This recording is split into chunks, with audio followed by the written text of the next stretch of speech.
약이다. 아는 것이 힘이다. 무엇이 중요한디? 안녕하세요. 프리톡쇼입니다. 오늘은 전자개표기의 합법이라는 헌법재판소의 판단에 대한 비판 토론입니다. 헌법재판소는 대한민국의 최고 법원인데요. 지금은 존립 근거를 상실했습니다. 2014년 12월 19일 사법 테러인 야당 해산, 통합진보당에 대한 강제 해산을 위헌적인 강제 해산을 했었고요. 어떤 측면에서는 이 국정농단보다 더 심각한 사건이 이 야당의 해산 사건입니다. 그리고 2016년 3월 10일에는 대통령 자격 자체가 없는 박근혜를 대통령이라 싣고 탄핵을 시켜준 그런 행위를 했었습니다. 이제 본론으로 들어가겠습니다. 들어가는 말. 대한민국 중앙선거관리위원회는 2002년 지방선거 이래 모든 선거 때 전자개표기를 쓰고 있습니다. 그런데 전자개표기에서 홈표나 무효표, 미분류표가 발생하는 것처럼 정확하지 않다거나 컴퓨터 프로그램으로 작성하는 특성상 선거의 개표 조작에 활용이 될 수 있다는 위험성에 대한 인식이 있었기 때문에 공직선거법 부칙 5조의 보궐선거 등 재선거, 보궐선거, 증언선거, 연기된 선거에만 시범적으로 전자개표기를 쓸 수 있도록 되어 있습니다. 그런데 대한민국 중앙선거관리위원회는 그럼에도 불구하고 2002년 지방선거부터 전격적으로 전자개표기를 모든 선거, 그러니까 지방선거, 대통령선거, 국회의원 선거의 개표 사무에 사용한 것입니다. 이에 대한 불법성 비판이 제기되자 대한민국 중앙선거관리위원회는 이 전자개표기를 투표지 분류기는 전자개표기가 아니다라고 하고 컴퓨터 시스템이 아니라 단순 기계장치라고 국민들에게 말해오기도 했었습니다. 믿을 수 없겠지만 진짜 그랬습니다. 이거는 18대 대선 당시에 개표장에서 찍은 사진입니다. 전자개표기 모니터를 촬영한 건데요. 이렇게 인터넷 아이콘이 보이고 백신 프로그램 아이콘이 바탕화면에 찍힌 겁니다. 박근혜, 문재인, 박종선 등의 후보들이 찍혀있는 모니터를 보면 18대 대선 때 개표기랑 연결된 이 전자개표기의 모니터를 촬영한 것임을 알 수 있습니다. 이와 같은 장치를 컴퓨터 시스템이 아니라 단순 기계장치라고 한다면 사기입니다. 믿을 수 없겠지만 국가기관인 법원과 중앙선거관리위원회가 국민들에게 사기를 쳐왔습니다.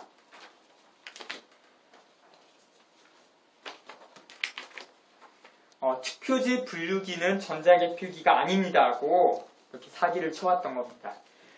대한민국 중앙선거관리위원회가 실제로 이런 신문 광고를 국가예산 7천만 원 이상을 쓰면서 중앙일간지에 냈었답니다. 이 광고를 내신 분이 김용이라는 분인데 현재 중앙선거관리위원회의 사무총장입니다. 그런데 2016년 바로 얼마 전 같은 대한민국의 헌법재판소 소장 박한철이 전자개표기가 합법적이고 문제없다라는 판단을 했답니다. 지금 이에 대한 비판 토론을 하고자 합니다. 1. 홈표와 무효표. 홈표는 전자개표기에 A 후보자 또는 정당 포켓에 B 후보자가 섞여 있는 것을 말하고 무효표는 전자개표기 후보자 포켓에 무효표가 섞여 있는 것을 말합니다. 즉 홈표랑 무효표는 같은 개념입니다. 홈표와 무효표의 허용 기준은 홈표나 무효표가 단 한 표라도 발생하면 개표기 운용 프로그램 조작이기 때문에 사용 못한다입니다. 그리고 2013년 국회 안전행정위원회 국정감사 때 당시 문상부 중앙선거관리위원회 사무총장은 지난 10년 동안 투표지 분류기나 투표지 홈표나 무효표 사례가 단 한 번도 없었다고 했습니다. 그런데 보십시오. 홈표가 310매, 무효표가 102매 나왔다는 법원의 검증 조서입니다. 이거는 16대 대선의 재검표 검증 조서입니다. 법원의 검증 조서입니다. 여기에 보면 홈표가 310매, 무효표가 102매가 나왔다고 확인이 된 검증 조서입니다. 중앙선관위에서는 홈표나 무효표가 1억 장 개표에서 단 한 표라도 나오면 전자개표기 사용 안 하겠다고 장담을 했었습니다. 위에 법원 검증 조서 내용대로라면 투표지 분류기건, 전자개표기건 막론하고 절대로 전자개표기를 쓸 수 없는 것입니다. 홈표가 310매, 무효표가 102매, 도합 412매가 나왔다는 건데 412억 표를 개표했나요? 위 법원 검증 조서를 은폐하면서 전자개표기를 계속 사용해왔던 것입니다.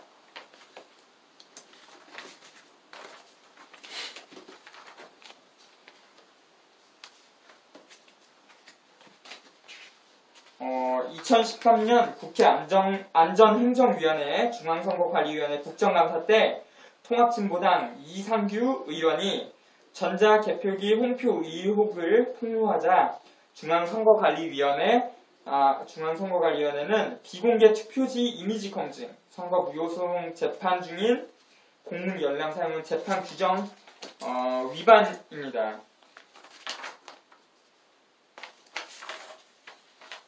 를 하고 나서 대선 때 박근혜 표로 집계된 86표가 실은 문재인 표였고 전자개표기는 문제 없는데 사람의 실수다라고 밝혔습니다.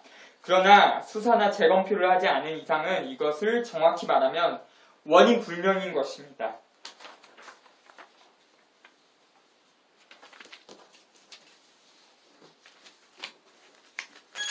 전자개표 시스템, 컴퓨터 개표 시스템, 프로그램 조작 위험성.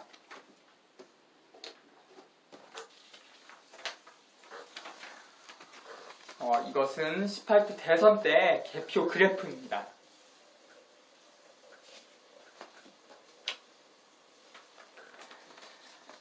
이것은 같은 해 그 18대 대선 때와 2012년 미국 대선 때의 개표 그래프를 비교한 것입니다.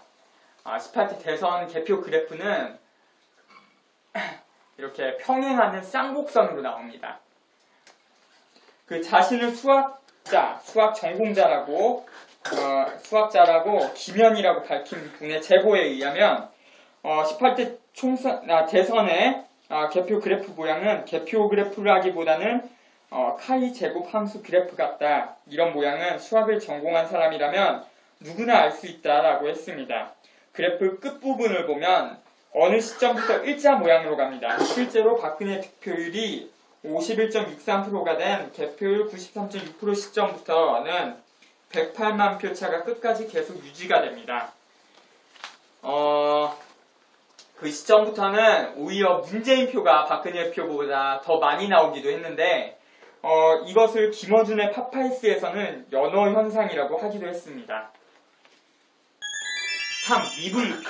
미분류표는 전자개표기가 식별을 못해내서 미분류 포켓으로 간 표를 말합니다. 이거는 선관위 운영 프로그램 기능 요건이라는 내부 공문입니다. 미분류 투표지 발생률이란 부분을 보면 정상 기표된 투표지의 경우 0.1% 이내이어야 함. 즉 미분류표의 허용 오차율이 기준은 0.1%입니다. 그런데 18대 대선 오차율은 3.3%였습니다. 33배가 더 많이 나온 겁니다. 18대 대선 때 수개표로 개표한 국내 부재자 투표 수가 전체 중 3.7%, 100만 표 이상이었는데 여기서는 문재인 후보가 압승을 했습니다. 국내는 46.9대 52.1%였고 국외는 42.3대 57.2%였습니다. 그런데 전자개표기 미분류표도 3.7%가 100만여 표가 만들어졌습니다. 박근혜는 58만 6천 표, 문재인은 39만 7천 표로 대부분 박근혜 후보표로 집계된 이 미분류표로 부재자 투표가 상쇄가 되었고 그래서 0.01% 차, 51.55%로 51.6% 득표율이 되었습니다. 재검표를 해보면 큰일 날 것입니다. 그 조서 출판 보리에서 나온 빨간약이라는 책에 179쪽에도 미분류표에 대한 내용이 간략하게 나옵니다. 팟캐스트 새가 날아든다와 김어준의 파파이스에서도 소개된 내용입니다. 이런 부자연스러운 현상을 미사현상이라고 하나요? 이 역시 전자개표기의 컴퓨터 프로그래밍의 문제입니다. 미분류표 쏠림 현상입니다. 4. 맺는 말. 18대 대선은 명백한 부정선거였고 그 불법 세력들이 철저히 은폐 왜곡하고 탄압으로 일관해왔습니다.